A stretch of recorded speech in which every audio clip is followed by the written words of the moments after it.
नमस्कार। प्राइम न्यूजमा स्वागत छ। म एलिना केसी। म दृष्टिवाणी धिताल। सुरु गरौं हेडलाइन्सबाट।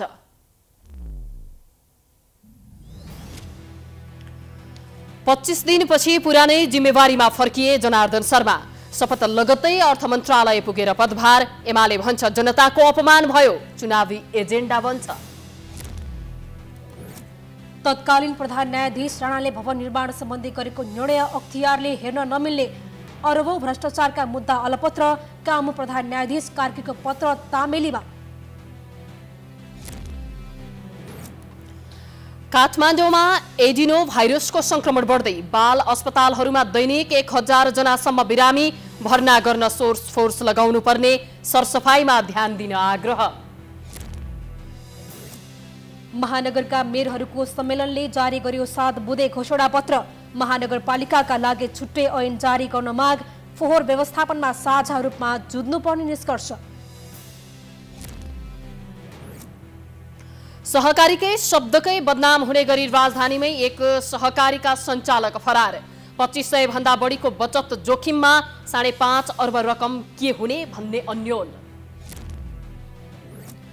अमेरिकाको पूर्वी क्षेत्रमा आएको बाढीमा परेर 4 जना बालबालिका सहित 25 जनाको मृत्यु। इरानमा बाढीमा परे मृत्यु हुनेको संख्या 59 पुग्यो।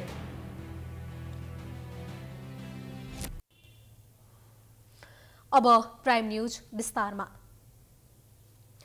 जनार्दन शर्माले आइतबार पुनः अर्थमन्त्रीमा शपथ लिएका छन्।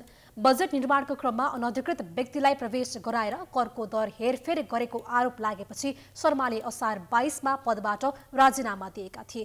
तर उक्त आरोप पुष्टि नभएपछि शर्मा 25 दिनपछि मन्त्रालय फर्किएका हुन्। एक रिपोर्ट। चालू आर्थिक वर्षको बजेट निर्माणको क्रममा अनधिकृत व्यक्तिलाई मन्त्रालय प्रवेश गरेको आरोप खेपेका अर्थमन्त्री जनार्दन शर्माले आइतबार साँझ शपथ लिएका हुन्। बजेट निर्माणमा अनियमितताको आरोप लागेपछि प्रमुख प्रतिपक्षी दलले संसदीय छानबिनको माग गरेको थियो। प्रतिपक्षको दबाव थेक्न नसकेर संसदले असार 22 गते 11 सदस्यीय छानबिन समिति गठन गरेको थियो। सोही दिन नै जनार्दन शर्माले अर्थमन्त्रीबाट राजीनामा दिएका थिए। त्यसपछि गठन भएको संसदीय छानबिन समितिले 23 दिन लगाएर छानबिन गरेको थियो। छानबिनका क्रममा अर्थ मन्त्रालयको सीसीटीभीदेखि सिंहदरबार प्रवेशद्वारको अभिलेख र सीसीटीभी फुटेजको खोजी गरेको थियो। तर अर्थ मन्त्रालय र गृह मन्त्रालयसँग 23 दिनको फुटेज भने समितिले पाउन सकेन। त्यसबाहेक विभिन्न कोणबाट समितिले छानबिन गरेको थियो। अर्थमन्त्री शर्मा लगायत मन्त्रालयका सचिव मधु मरासिनी, सञ्चार माध्यममा सार्वजनिक गर्ने पत्रकार, मन्त्रालयका कर्मचारी लगायतसँग पनि समितिले बयान लिएको थियो।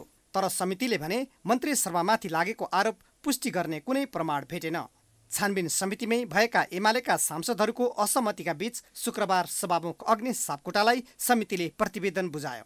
समितिको छानबिन चित्त बुझ्दो नभएको भन्दै आपत्ति जनाएको प्रमुख प्रतिपक्षी दल एमालेले अनाधिकृत व्यक्तिलाई बजेट निर्माणमा प्रवेश गराएर राष्ट्रिय ढुकुटी लुटेको भन्दै शर्माको पुनः अर्थमन्त्रालय आगमनको विषयलाई जनतामा लगेर चुनावी मुद्दा बनाउने भएको छ। उसले यस विषयले गठबन्धनलाई नै नङ्ग्याउने प्रतिक्रिया दिएको छ। लाज शरम पछि र अपराधीहरूको एकता पनि हुन्छ। तपाईले अपराधीहरूको एकता कहिले डकैतीमा परिणत हुन्छ, कहिले गुण्डागर्दीमा परिणत हुन्छ। आर्थिक अपराधीहरू चाहिँ अर्थतन्त्रमा लुट मचाउँछन् र उनीहरूको पनि ग्याङ हुन्छ। ग्याङलाई तोड्नु र दण्डित गर्नु बाहेक विकल्प हुँदैन। त्यसकारणले गर्दा अहिले सत्ता गठबन्धन छ र त्यसभित्र अपराधीहरूको बोलबाला छ। त्यसकारणले गर्दाखेरि योभन्दा अहिले विरोध गर्नु र उनीहरूले गर्ने क्रियाकलापलाई सार्वजनिकीकरण गर्नु बाहेक नेकपा एमालेसँग अहिले प्रमुख प्रतिपक्ष भएकोले गर्दा योभन्दा अर्को विकल्प नेकपा एमाले देखिरहेको छैन। प्रतिवेदनमा शर्मालाई क्लिन चिट दिएको थियो। क्लिन चिट पश्चात आइतबार बिहान माओवादी केन्द्रका अध्यक्ष पुष्पकमल दाहाल प्रचण्ड र प्रधानमन्त्री शेरबहादुर देउवाबीच भेट भएको थियो। त्यति बेला अर्थ मन्त्रालयमा शर्मा नै दोहोर्याउने विषयमा सहमति भएको बताइएको छ। सहमतिको केही घण्टापछि नै राष्ट्रपति विद्यादेवी भण्डारीले अर्थमन्त्रीमा शर्मालाई नियुक्ति गरेर शपथ खुवाएकी हुन्। उनी प्रधानमन्त्री शेरबहादुर देउवा र नेकपा माओवादी केन्द्रका अध्यक्ष पुष्पकमल दाहाल प्रचण्ड बीचको छलफलपछि अर्थ मन्त्रालयमा फर्किन तयार भएका थिए। Political bureau prime HD Kathmandu.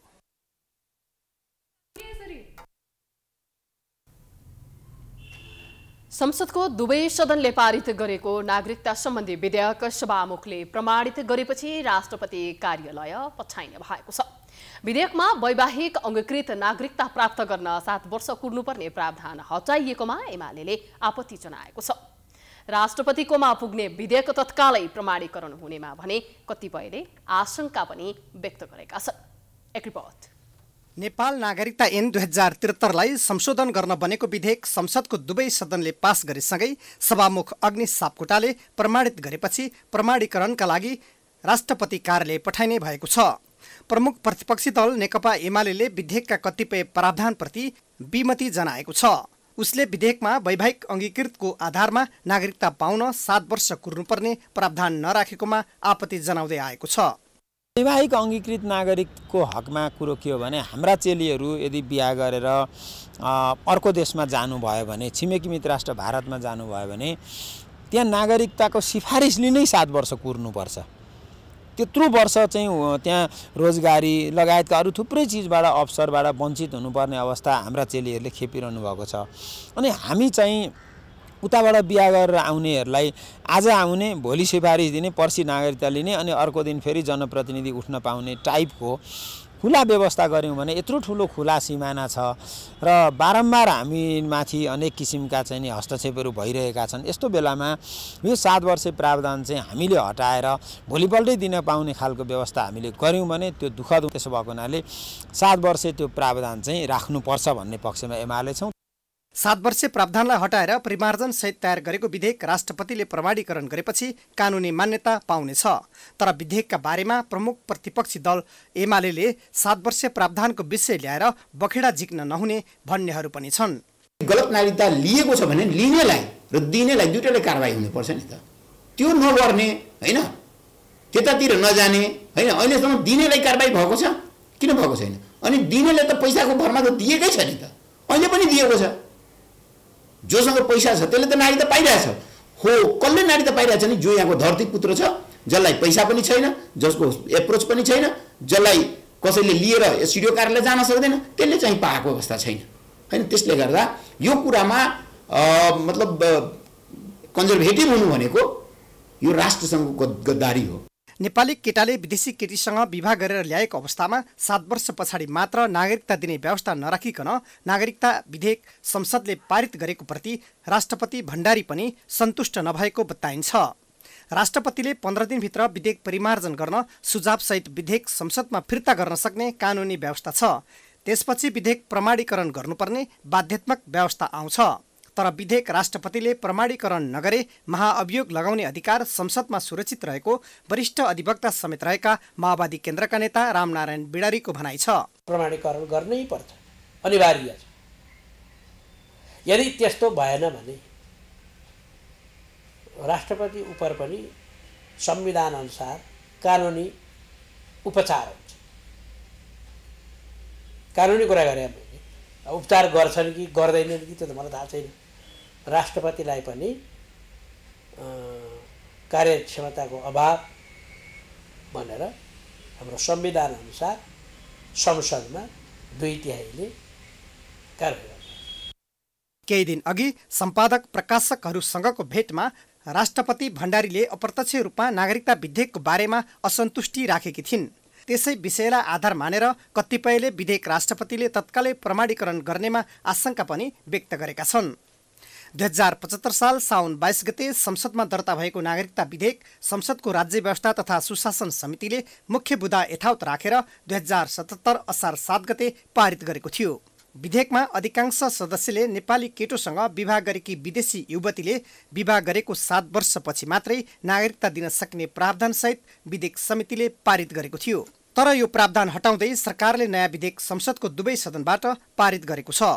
विधेयकको दफा 3 को उपदफा 4 मा सम्बत 2072 साल असोज 3 गते भन्दा अघि जन्मको आधारमा नेपालको नागरिकता प्राप्त गरेको नागरिकको सन्तान बालिग भएपछि वंशजको आधारमा नेपालको नागरिक मानिने उल्लेख छ। Political bureau prime HD Kathmandu. अख्तियार दुरुपयोग अनुसन्धान आयोगले कायम मुकायम प्रधान न्यायाधीश दीपक कुमार कार्कीले सर्वोच्च अदालतको भवन निर्माणमा भएको अनियमितताका सम्बन्धमा पठाएको पत्रलाई अगाडि नबढाउने संकेत दिएको छ। अख्तियारले आफ्नो कार्यक्षेत्र र सर्वोच्च अदालतको यस अगाडिको फैसलाको आधारमा उक्त विषयलाई अगाडि नबढाउने तयारी गरेको हो। यो सँगै सर्वोच्चको भवन निर्माणमा भएको अनियमितता अलपत्र पर्ने देखिएको छ। एक रिपोर्ट। सर्वोच्च अदालतको भवन निर्माणको क्रममा अनियमितता भएको देखिएपछि अख्तियार दुरुपयोग अनुसन्धान आयोगमा मुद्दा परेको थियो। नयाँ भवनको ठेक्कादेखि निर्माण प्रक्रियामा अनियमितता भएको भन्दै उजुरी परेपछि अख्तियारले सर्वोच्च अदालतसँग जवाफ मागेको थियो। त्यतिबेला रजिस्ट्रारको नामबाट अख्तियारमा चिठी पुगेको थियो। उक्त चिठीमा प्रधान न्यायाधीश संलग्न निर्णय भएकाले अख्तियारले हेर्न नमिल्ने भन्ने राय सर्वोच्चले उल्लेख गरेको थियो। तर पछि फेरि सर्वोच्च अदालतका कायम मुकायम प्रधान न्यायाधीश दीपक कुमार कार्कीले उक्त विषयमा चासो राख्दै असार 29 गते अख्तियारलाई पत्र लेखे। उनले छानबिन गरी 15 दिनभित्र उचित परिणाम दिन आग्रहसहित पत्र लेखेका थिए। तर पत्र पठाएको 17 दिन बितिसक्दा समेत अख्तियारको काम उपलब्धिपूर्ण देखिएको छैन। न त कायम मुकायम प्रधान न्यायाधीश कार्कीलाई नै जवाफ पठाएको छ। तर विश्वस्त स्रोतका अनुसार अख्तियार यो विषयमा अनुसन्धान नगर्ने निष्कर्षमा पुगेको छ। प्रधान न्यायाधीश संलग्न निर्णयमा अख्तियारको अधिकारभित्र नपर्ने भन्दै अख्तियारले अगाडि नबढाउने तयारी गरेको हो। तर कतिपय अधिवक्ताले भने छुट्टा छुट्टै व्यक्तिको लागि छुट्टै कानुन नहुने भएकाले अख्तियारले यो मुद्दा हेर्न, अनुसन्धान गर्न र कारबाही गर्न सक्ने बताउँछन्। सार्वजनिक खरिद ऐन र सार्वजनिक खरिद नियमावली बमोजिम प्रधान न्यायाधीशलाई ठेक्कापट्टा बन्दोबस्त गर्न दिन पाउने कानुनी अधिकार छ र उहाँहरूले त्यो कानुनी अधिकार यदि आफ्नो हातमा लिनुभएको छ भने त्यो सबैभन्दा ठुलो अख्तियारको दुरुपयोग हो। त्यो विषयमा त छानबिन हुनु पर्यो नि त। तर अख्तियारले भने अनुसन्धान अगाडि बढाउन संविधान र सर्वोच्चकै फैसला बाधक भएको तर्क गरेको छ। त्यतिबेला अख्तियारको छानबिनबाट बच्नकै लागि तत्कालीन प्रधान न्यायाधीश चोलेन्द्र शमशेर राणाकै तहबाट भवन निर्माण ठेक्काको निर्णय गराइएको थियो।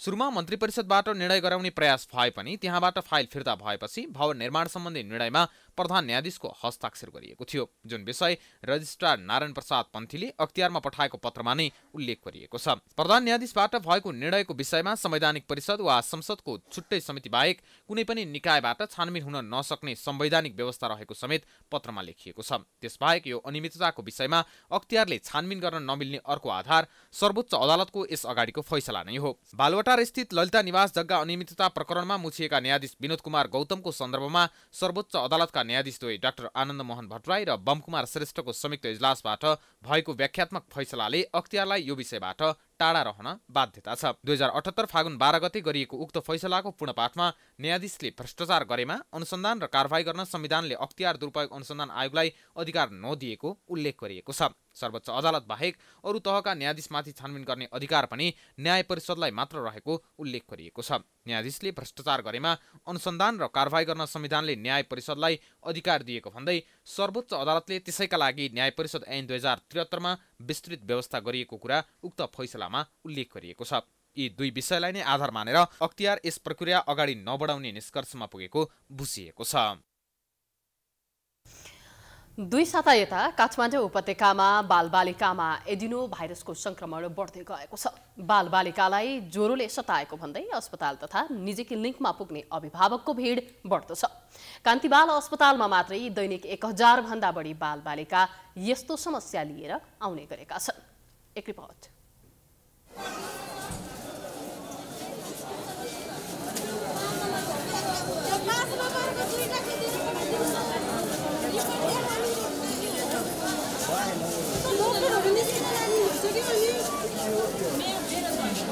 यो भिड महाराजगञ्जमा रहेको कान्ति बाल अस्पतालको हो। 2 साता यता यस अस्पतालमा अत्याधिक मात्रामा भाइरल ज्वरोका बालबालिका अस्पतालमा आउने क्रम बढ्दै गएको छ। बालबालिकामा लामो समयसम्म ज्वरो आइरहने, घाँटी दुख्ने, आँखा रातो हुने, दिशा लाग्ने जस्ता लक्षण लिएर अस्पताल आउनेको संख्या उच्च छ। ज्वरो आएको थियो, हिजो बेलुकाबाट ज्वरो आएको हो। अनि त्यो अब सँगै अर्को रुममा बस्ने पनि ज्वरो आएको 1 हप्ता भयो कि, अनि उसलाई चाहिँ अलि ठिक भइरहेछ। अनि फेरि यता सर्यो जस्तो छ कि पचाल ज्वरो आउने 1 हप्तादेखि ज्वरो आएको, अनि विषय नभएर चाहिँ यहाँ लिएर आएको। अनि आँखाहरू अलिअलि पाके जस्तो भएको थियो, अस्तिको दिन लिएर आएको, अस्तिको दिनबाट भर्ना गरेको। चिकित्सकीय भाषामा हाल देखिएको भाइरल ज्वरो एडिनो भाइरसको संक्रमण हो, जुन काठमाडौँमा फैलिएको छ। रुगाखोकी र ज्वरोका लक्षण लिएर आउने बिरामीको संख्या बढेपछि परीक्षणका लागि राष्ट्रिय जनस्वास्थ्य प्रयोगशालामा गरिएको परीक्षणमा एडिनो भाइरस पुष्टि भएको अस्पतालका निर्देशक डाक्टर युवनिधि बस्यौलाले बताए। तीमध्ये केही बिरामी बालबालिकालाई इन्फ्लुएन्जा ए देखिएको उनले जानकारी दिए। कान्ति बाल अस्पतालको ओपिडीमा यसअघि 400 देखि 500 बिरामी अस्पतालमा आउने गरेका थिए। हाल 900 देखि 1000 सम्म बिरामीहरू यस्ता समस्या लिएर पुग्ने गरेका छन्। 2 सप्ताह अगाडि 8 देखि 10 जना भर्ना हुने गरेका थिए। अहिले भर्ना हुनेको संख्या 35 जनासम्म पुगेको छ। यसरी अस्पतालमा बिरामीको चाप अझैसम्म पनि घटेको छैन। 13वटा स्याम्पलहरू पठाएका थियौँ। त्यस्तै शङ्का लक्षणहरू भएकाले जस्तो उच्च ज्वरो आएको, घाँटी दुख्ने, आँखा पाक्ने र जिउहरू दुख्यो भनेर आउने र जुन औषधि खाँदा ज्वरो घटेको थिएन सिटामोल खाँदा पनि हो त्यस्तो बच्चाहरूको स्वाब लिएर हामीले राष्ट्रिय जनस्वास्थ्य प्रयोगशालामा पठायौँ। 13वटा स्याम्पलहरूमध्ये 12वटामा चाहिँ एडिनो भाइरस PCR पोजिटिभ भनेर रिपोर्ट आएको छ र त्यो 12वटा मध्ये 3 जनामा फेरि सँगै इन्फ्लुएन्जा ए भन्ने पनि पोजिटिभ छ। 12वटा मध्ये 3 जनामा इन्फ्लुएन्जा ए पोजिटिभ छ र अरू एउटा स्याम्पल चाहिँ नेगेटिभ आएको छ र हामीले त्यो लक्षणहरू हेर्दा मुख्यतया चाहिँ एडिनो भाइरस शङ्का गरेका छौँ जुन चाहिँ प्रमाणित गरेर प्रयोगशालाले। विशेष गरी विद्यालय जाने र साना उमेरका बालबालिकामा यो संक्रमण बढी देखिएको बालरोग विशेषज्ञ डाक्टर रामहरि चापागाई बताउँछन्। हाल देखिएको भाइरस ज्वरो एकदमै छिटो सर्ने गरेको उनले बताए। हाच्छिउ गर्दा, खोक्दा संक्रमितको दिशा, पिसाब वा आँखाबाट निस्किने आँसुबाट पनि संक्रमण एकबाट अर्कोमा सर्ने गर्दछ। यस भाइरसबाट जोगिन सरसफाइमा विशेष ध्यान दिनुपर्ने डाक्टर चापागाईको सुझाव छ।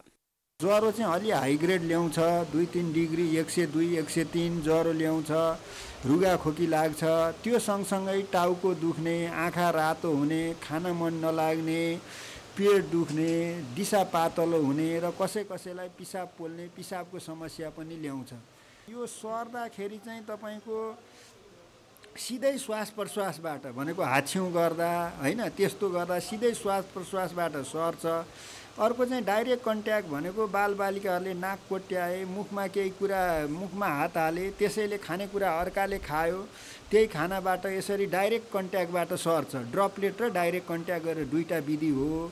त्यो भएर बालबालिकालाई यस्तो कुराबाट चाहिँ तपाईँ सजग राख्नुपर्छ। अस्पतालमा बिरामीको चापले गर्दा ओपिडीको टिकट लिन समेत घण्टौँसम्म कुर्नुपर्ने बाध्यता छ। देशको एक मात्रै 300 बेडको क्षमता भएको कान्ति बाल अस्पतालको स्तर उन्नति 0 छ। तर अस्पतालमा आउने बालबालिकाको चाप बढेका कारण अस्पतालमा भर्ना हुन समेत 1 सातासम्म कुर्नुपर्ने बाध्यता छ। प्राइम टाइम्स टेलिभिजनका लागि क्यामेरामा मिलन प्रजापतिका साथ सृजना कार्की, काठमाडौँ। पछिल्लो 24 घण्टामा थप 620 जनामा कोरोना संक्रमण पुष्टि भएको छ भने 1 जनाको मृत्यु भएको छ।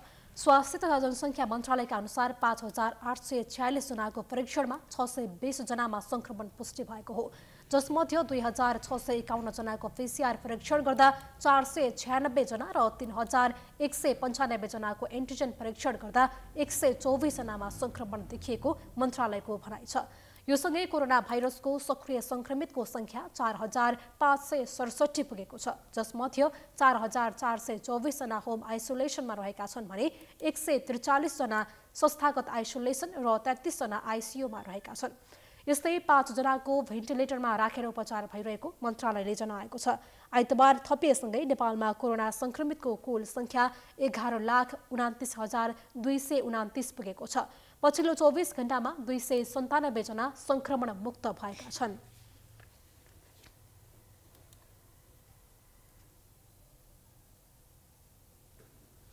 प्राइम न्यूज जारी छ, हामी ब्रेक पछि आउँछौं। ब्रेक पछि स्वागत छ। अब बाँकी न्यूज।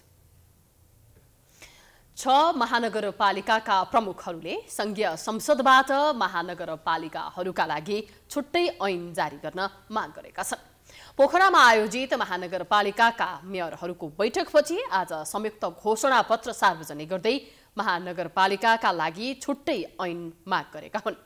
स्थानीय सरकार सञ्चालन ऐन 2074 लगायत विभिन्न विषय क्षेत्रसँग सम्बन्धित विद्यमान संघीय कानूनको परिमार्जन र नयाँ कानूनको निर्माणसँगै महानगरपालिकाहरूका लागि संघीय संसदबाट छुट्टै ऐन जारी गर्न घोषणा पत्रमा उल्लेख गरिएको छ। महानगरपालिकाहरूबीच पारस्परिक सम्पर्क सञ्जाल प्रवर्धन गरी आपसी सहयोग र सहकार्यलाई महानगर मञ्च नेपालको माध्यमबाट संस्थागत गर्ने प्रण पनि मेयरहरूले गरेका छन्। यो तीनवटै सेक्टरलाई हामी नीति निर्माणमा रहेकाहरू र कार्यान्वयन गर्ने पक्ष हामी सबैको बिचमा एउटा राउन्ड टेबल मिटिङ गरौँ भन्ने हिसाबले यसलाई आयोजना गरिएको हो।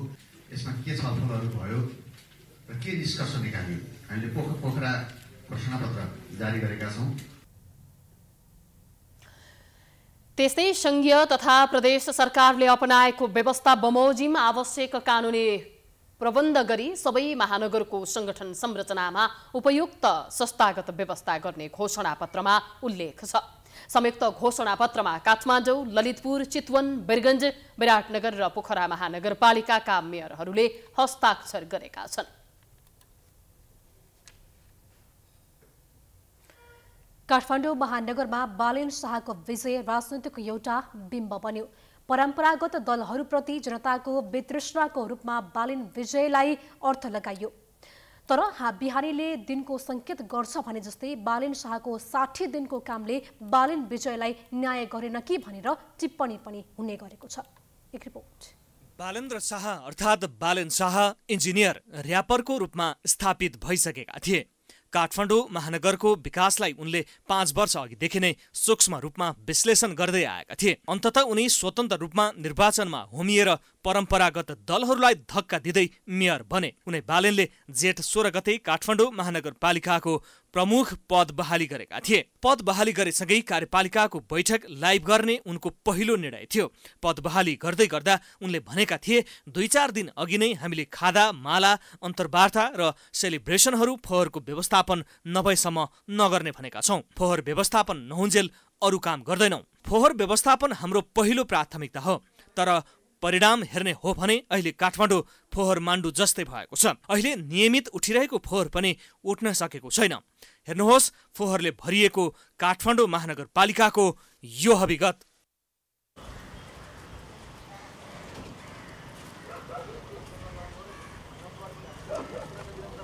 महानगरपालिकाले साउन 1 देखि कुहिने र नकुहिने आधारमा फोहोर वर्गीकरण गरेर उठाउने घोषणा गर्यो।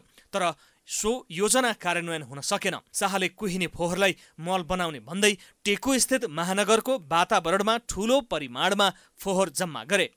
यो फोहोर मल बनाउने कुरा हात्ती आयो फुस्सा सरह भएको छ। तर फोहोरको दुर्गन्धले त्यस क्षेत्रका बासिन्दाको स्वास्थ्यमा प्रत्यक्ष असर पारिरहेको छ।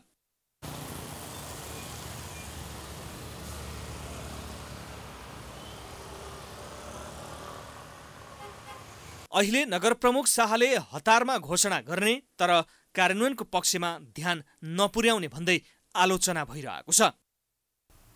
फोहोर उठिरहेको छैन। हामी बिराबारी हुँदाखेरि त फोहोर त यस्तो विधि त थिएन त। थियो र 14 दिन 15 दिन अब हुना यहाँ 1 महिनासम्म घर घरमा चाहिँ फोहोर राख्नु भन्ने चाहिँ अब कसले राख्न सक्छ? यो त घना बस्ती भइसक्यो होइन। घरको त्यो 6 दिन 7 दिनसम्म त घरको फोहोर घरमै राख्नु भन्दाखेरि त असह्य हुन्छ नि त। म पनि त सिसडोलमा म उपप्रमुख नै हुँदाखेरि सिसडोलमा त त्यहाँको फोहोरहरू नबुझ्दाखेरि तुरुन्तै त्यहाँ गएँ नि त। रातिको 1 दिन अगाडि 5 बजे हिँडेको मान्छेहरू सिसडोलमा भोलिपल्ट 4 बजे घरमा सुत्न आए। खोइ त मिडिया लिएर गएन नि त। जनताले जब जिम्मेवारी दिइसकेपछि त्यो त मेरो दायित्व हो भनेर सोच्नु पर्यो। हामीले पटक पटक सम्पर्क गर्दा पनि उनी टेलिभिजनमा बोल्न चाहदैनन्। उनका सचिवालयका सदस्यहरूले पनि उनी बोलीमा भन्दा काममा बढी ध्यान दिएकोले सञ्चार माध्यमसँग उपलब्ध नभएको बताउने गरेका छन्। आखिर पात्र जो भए पनि महानगरवासी महानगरको मुहार फेरिएको हेर्न चाहन्छन्। स्वच्छ सफा सहर चाहन्छन्। धारामा पानी आएको देख्न चाहन्छन्। यी र यस्तै महानगरका समस्या समाधानका लागि बालेन्द्र कत्तिको खरो रूपमा उत्रिन्छन् त्यसका लागि भने केही समय प्रतीक्षा गर्नै पर्छ। प्राइम एचडीका लागि क्यामेरामा दिनेश सार्कीका साथमा सुषमन विश्वकर्मा, काठमाडौँ। जनमत पार्टीका केन्द्रीय अध्यक्ष डाक्टर सीके राउत काठमाडौँको ओशो तपोवन पुगेर नाचगान गरेको दृश्य अहिले सामाजिक सञ्जालमा भाइरल बनेको छ। कुनै बेला देशलाई विखण्डन गर्ने चेतावनी दिँदै हिँड्दा राज्यद्रोहको मुद्दा खेपेका राउत अहिले एकाएक आश्रम धाएसँगै उनको बारेमा अनेक टीका टिप्पणी भएका छन्। एक रिपोर्ट। डाक्टर राउत एक साता अघि ओशो तपोवन पुगेका थिए। 7 दिनसम्म ध्यानमा बसेपछि उनलाई तपोवनका संस्थापक स्वामी आनन्द अरुणले मन्त्र प्रदान गर्दै उनलाई सन्यासी बनाएका छन्। तपोवन सम्प्रदायभित्र सन्यासलाई समाजबाट स्वतन्त्र हुनु भन्ने बुझिन्छ। सले समाजलाई र न्यासले स्वतन्त्रतालाई जनाउँछ। यद्यपि सन्यास लिएकाहरूले घर परिवार छोडेर भने बस्नु पर्दैन। ओशो तपोवनमा ध्यान बस्नेहरूमध्ये थोरैले मात्र सन्यास प्राप्त गर्ने गरेका छन्। ध्यानका माध्यमबाट आफ्नो विचारलाई नियन्त्रण गर्न सक्ने, सही आचरणमा बस्न सक्ने तथा सांसारिक सुखबाट मुक्त रहन सक्नेहरू सन्यासका लागि योग्य ठहरिन्छन्। यही योग्यता प्रस्तुत गरेर डाक्टर राउत सन्यासी बनेका हुन्। विगतमा देशलाई टुक्र्याउने भनेर धम्की दिने राउत एकाएक सन्यासी कसरी बने भन्ने प्रश्न उठेको छ। सन्यास लिनेहरूलाई स्वामी आनन्द अरुणले विशेष प्रकारको ओशोको तस्बिर अंकित लकेटसहितको माला र नयाँ नाम समेत प्रदान गर्छन्। सन्यासी बनेका राउतको नयाँ नाम आनन्द मैत्रेय राखिएको छ। सन्यास प्राप्त गर्नेहरूलाई ओशोका अनुयायीहरूले अत्याधिक सम्मान गर्ने गर्छन्। उनीहरूले आफ्नो नामअघि स्वामी लेख्न सक्छन् भने प्राय सेतो र गेरुवा वस्त्र लगाउने गर्छन्। डाक्टर राउतले पनि आफ्नो नयाँ नामअघि स्वामी लेख्न सक्नेछन्। एक साता अगाडिदेखि तपोवनमा रहेका उनी सन्यास लिएपछि माला र नयाँ नाम प्राप्त गरेको बताइएको छ। डाक्टर राउतले लामो प्रतीक्षा पश्चात गुरुजीको सान्निध्यता प्राप्त गर्ने अवसर पाएको जनाएका छन्। आश्रममा बस्दा धेरै कुरा जान्ने अवसर पाएको भन्दै उनले खुसी पनि व्यक्त गरेका छन्। अमेरिकामा आकर्षक आम्दानी छडेर राजनीति गर्न मधेस झरेका डाक्टर राउत सुरुमा विखण्डनवादको नारा दिँदै राजनीतिमा आए।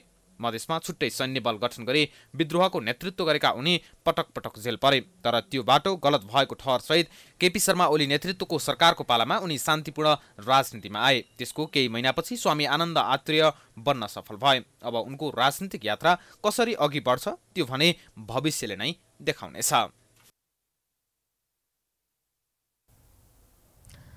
संक्रमणकालीन न्याय सम्बन्धी कानूनलाई संशोधन गर्न बनेको विधेयकमा त्रुटिपूर्ण प्रावधान रहेको भन्दै द्वन्द्व पीडित समुदायले काठमाडौँमा प्रदर्शन गरेका छन्।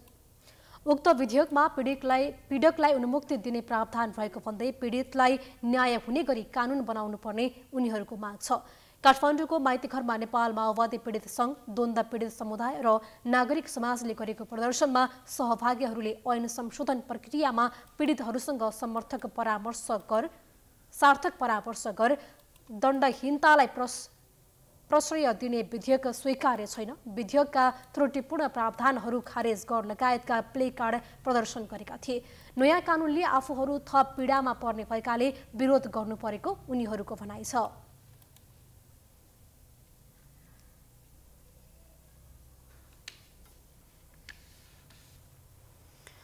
आज बिहानैदेखि देशका विभिन्न स्थानमा हल्कादेखि मध्यम र भारी वर्षा भएको छ। जल तथा पूर्वानुमान महाशाखाका अनुसार देशका पहाडी भूभागका केही स्थानहरूमा र बाँकी भूभागका थोरै स्थानहरूमा मेघगर्जन र चट्याङ सहित हल्कादेखि मध्यम वर्षाको सम्भावना रहेको छ। प्रदेश 1, मधेस, बागमती र गण्डकी प्रदेशका थोरै स्थानहरूमा भारी वर्षाको सम्भावना रहेको छ। आगामी 3 दिन सामान्यदेखि पूर्ण बदली रहने जल तथा मौसम पूर्वानुमान महाशाखाले जनाएको छ। प्रदेश 1, मधेस प्रदेश, बागमती प्रदेश, गण्डकी प्रदेश, लुम्बिनी, सुदूरपश्चिम प्रदेशका थोरै स्थानहरूमा भारी वर्षाको सम्भावना रहेकाले उक्त भूभागहरूमा भूक्षय, पहिरो र ग्रेगान बहावको जोखिम रहेको छ। मौसमविदहरूले भने यसपटकको वर्षातमा पानी कम परेको दावी गरेका छन्।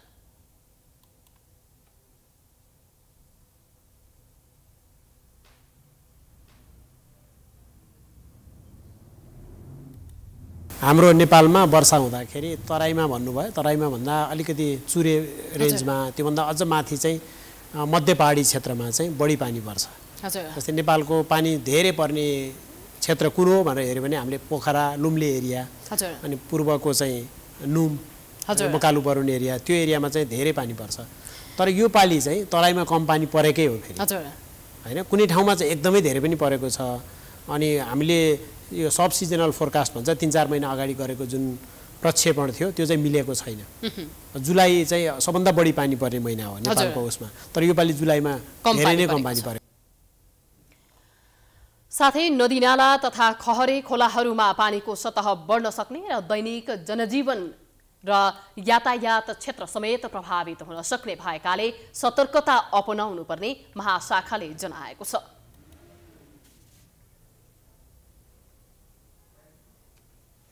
प्राइम न्यूज अझै जारी छ, हामी ब्रेकपछि आउँछौँ। ब्रेकपछि पुनः स्वागत छ। अब बिजनेस न्यूज।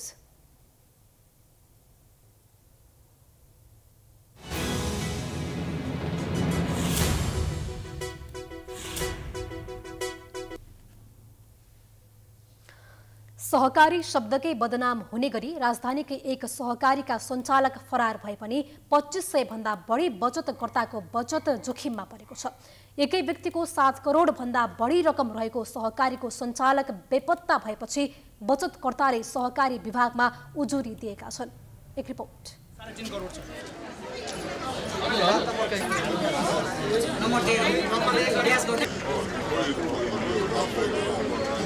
उमेरले 4 विष छुन लागेका काठमाडौँ 14 कुलेश्वरका सुरेन्द्र राजकुमारले ब्याजको आशमा गौतम श्री सहकारीमा 5 लाख रुपियाँ बचत गरेका थिए।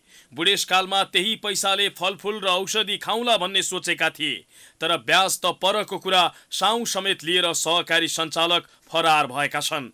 पैसा गुम्ने खतरा बढेपछि अहिले उनी बुढो शरीर बोकेर सहकारी विभागमा आफ्नो रकम दाबी गर्दै निवेदन बुझाउने लाइनमा छन्। बैंकमा भन्दा फाइनेन्समा भए अलिकति ब्याज बढी पाइन्छ होइन, अध्यक्ष भएको हुनाले चाहिँ त्यतैतिर राख्नु न भनेर चाहिँ राखेको हो। बुढेसकालमा चाहिँ अब चाहिँ काम गर्नु नसकेर बस्यो भने त्यसै पैसाको ब्याजले भए पनि काम खाना यताउता चाहिँ चलाउनु पाइएला भनेर राखेको। तर सहकारीले उल्टै खाइदियो। यो बुढेसकालमा नपाएको दुःख पाइयो है। दुःख भन्दा पनि मानसिक दुःख भयो। यी काठमाडौँ कुलेश्वरकी गोमा देवी नोमकुल 70 वर्ष टेक्न लागेकी उनी खुट्टामा काम्रो बाँधेर सहकारी विभागको आँगनमा लाइन लागेकी छिन्। कुलेश्वरको गौतम श्री सहकारीका सञ्चालक फरार भएसँगै आफ्नो बचतको खोजी गर्दै बिरामी श्रीमानलाई घरमा छाडेर बुढो शरीर बोकेर उनी यहाँ आइपुगेकी हुन्। बुढेसकालमा गुजारा चलाउन सजिलो होस् भनेर 33.5 लाख रुपियाँ पैसा गौतम श्री सहकारीमा बचत गरेकी थिइन्। सञ्चालक भाग्यो, मेरा बिरामी श्रीमानले यो खबर सुन्नुभयो भने के बित्ला, उनले भक्कानिँदै सुनाइन्। 5 लाख राख्नेलाई 5 वर्षमा डबल दिने नियम छ। अब हामीले त्यो ब्याज त पाउँछ कि पाउँदैन, साउँ पनि खोइ हामीले खाइ नखाइ औषधि उपचार अलिअलि गरेर होइन, आँखा देख्नुहुन्न मेरो श्रीमान होइन, अनि आँखा पनि देख्नुहुन्न, अनि डिप्रेसन छ, बिरामी होइन, उहाँ बिरामी हुन्छ, उहाँलाई थाहा दिए छैन। अब यही म पनि सकेर आएको होइन, बाइनिज लगाइरहेको छ, यहाँ खुट्टामा बाइनिज लगाइरहेको छ। सुरेन्द्र राज र गोमा देवी जस्ता 2500 भन्दा धेरै बचतकर्ताको पैसा लिएर गौतम श्री सहकारीका अध्यक्ष रामबहादुर गौतम र महाप्रबन्धक रविन्द्र विष्ट फरार भएका छन्। बुधबारदेखि उनीहरू सम्पर्कविहीन भएका हुन्। सञ्चालक र व्यवस्थापक फरार भएपछि अहिले बचतकर्ताको चिल्ली बिल्ली भएको छ। 2500 भन्दा धेरै बचतकर्ताको यो सहकारीमा 5.5 अर्ब भन्दा धेरै बचत रहेको बुझिएको छ। लाख होइन करोडौं बचत गर्ने बचतकर्ता समेत दर्जन भन्दा बढी रहेको सहकारी विभागले जनाएको छ।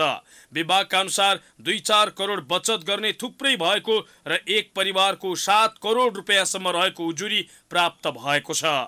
15 जना आइसक्यो। 15 जनाको 1500 जनाको आइसक्यो। 1500 जना आइसक्यो। 1500 पुग्यो होला सर। एउटै व्यक्तिको कति रकमसम्म छ भने अब एउटै व्यक्तिको 2 करोडसम्म आछ। फरक भन्नु तपाईँ 2 करोड 4 करोड 7 करोड होइन, सबै गरे एउटै परिवारको यहाँ 7 करोड, सबै परिवार गरे 7 करोडसम्म आछ के तपाईको। कुलेश्वरका यी विजय कुमार रञ्जितले आफ्नो परिवारका नाममा गौतम श्री सहकारीमा 1.5 करोड रुपियाँ भन्दा धेरै बचत गरेका थिए, जुन पैसा अहिले जोखिममा परेको छ। धेरै ब्याजको आशमा बैंक छाडेर सहकारीमा बचत गर्दा यो दुर्गति भोग्नु परेको उनले सुनाए। बैंकमा जस्तै सहकारीमा पनि कडा नियम र निगरानी हुने हो भने यो अवस्था नआउने उनको बुझाइ छ। 5.5 अर्ब को लोन उसले चाहिँ पैसा उठाएछ भने सुनेको छ। अब मेरै मात्र म जस्तो साधारण मान्छेको र मेरोमा अब कति छ 1.5 करोड रुपियाँ छ भने अब हाम्रो साथीको छ हिजो लेखेको अस्ति लेखेको 3 करोड 50 लाख उहाँको एकजनाको मात्र छ। अब यसमा नेपाल सरकारले कमर्सियल ब्याङ्क, डेभलपमेन्ट ब्याङ्क र फाइनेन्सहरूले चाहिँ उसको चाहिँ के लोन के छ भने राष्ट्र ब्याङ्कले अनुमोदन गरेर आफैले क्याप्चर पनि गर्न सक्छ। तर लुम्बिनी ब्याङ्क गर्यो, बङ्गलादेश ब्याङ्क गर्यो, त्यसो गर्न सक्ने। तर सहकारीमा जे जस्तो बदमासी गरे पनि त्यो चेक गरेको छैन। यिनीहरूले कति भागिरहेछ तपाईँले सुन्नुभएको छ, सिभिल छ, कति चाहिँ लुट्ने भएको छ, कति भागिरहेछ भने अनुमोदन गर्नु परेन। गौतम श्री सहकारीबाट पीडित बचतकर्ताहरूले सञ्चालक खोजिदिन वा सञ्चालकको सम्पत्ति बेचेर पैसा फिर्ता गरिदिन सहकारी विभागलाई गुहारेका छन्। गौतम श्री मात्र होइन, पछिल्लो समय यसै गरी बचतकर्ताको पैसा लिएर सहकारी सञ्चालकहरू फरार हुने क्रम बढ्दै गएको छ। सहकारी शब्दकै बदनाम हुने गरी ठगहरूको बिगी बढेको छ। अब इन्टरनेशनल न्यूज।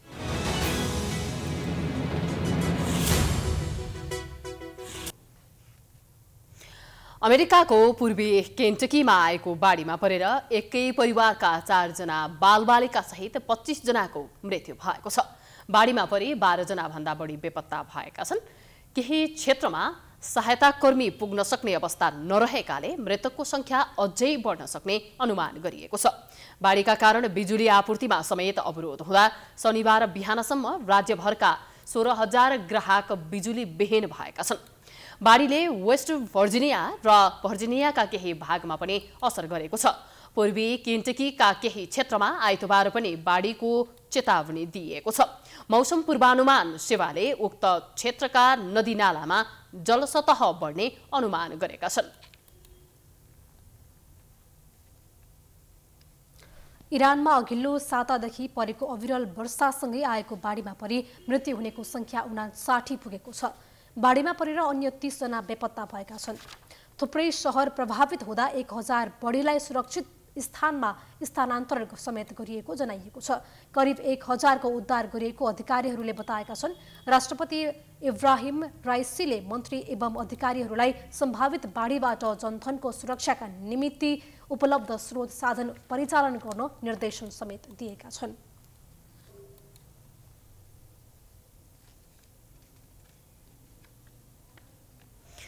अब स्पोर्ट्स न्यूज।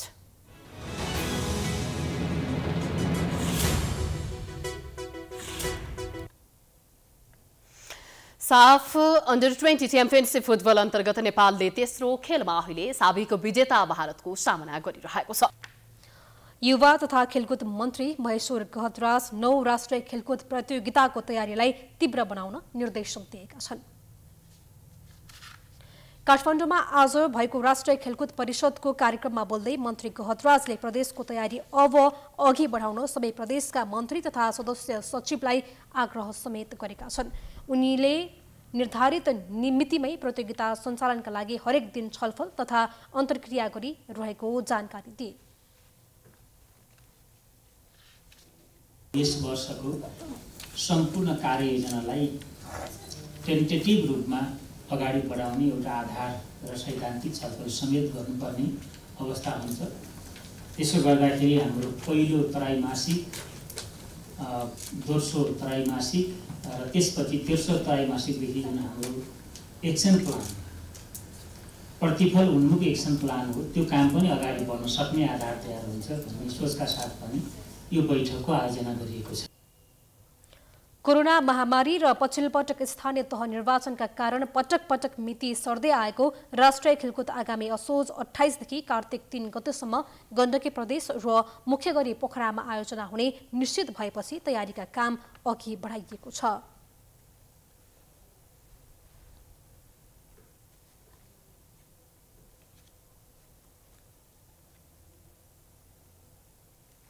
यो सँगै हामी प्राइम न्यूजको अन्त्यमा आइपुगेका छौं। जाँदा जाँदै हेडलाइन्स पुनः एकपटक। 25 दिनपछि पुरानै जिम्मेवारीमा फर्किए जनार्दन शर्मा। शपथ लगतै अर्थ मन्त्रालय पुगेर पदभार। एमाले भन्छ जनताको अपमान भयो, चुनावी एजेन्डा बन्छ। तत्कालीन प्रधान न्यायाधीश राणाले भवन निर्माण सम्बन्धी गरेको निर्णय अख्तियारले हेर्न नमिल्ने। अरबौं भ्रष्टाचार अलपत्र कामु प्रधान न्यायाधीश कार्कीको पत्र तामेलीमा। काठमाडौँमा एडिनो भाइरसको संक्रमण बढ्दै बाल अस्पतालहरूमा दैनिक 1000 जनासम्म बिरामी भर्ना गर्न फोर्स लगाउनु पर्ने। सरसफाइमा ध्यान दिन आग्रह। महानगरका मेयरहरूको सम्मेलनले जारी गर्यो 7 बुँदे घोषणापत्र। महानगरपालिकाका लागि छुट्टै ऐन जारी गर्न माग। फोहोर व्यवस्थापनमा साझा रूपमा जुझ्नुपर्ने निष्कर्ष। सहकारी शब्दकै बदनाम हुने गरी राजधानीमा एक सहकारीका सञ्चालक फरार। 2500 भन्दा बढीको बचत जोखिममा 5.5 अर्ब रकम के हुने भन्ने अन्योल। अमेरिकाको पूर्वी क्षेत्रमा आएको बाढीमा परेर 4 जना बालबालिका सहित 25 जनाको मृत्यु। इरानमा बाढीमा परि मृत्यु हुनेको संख्या 59 पुग्यो।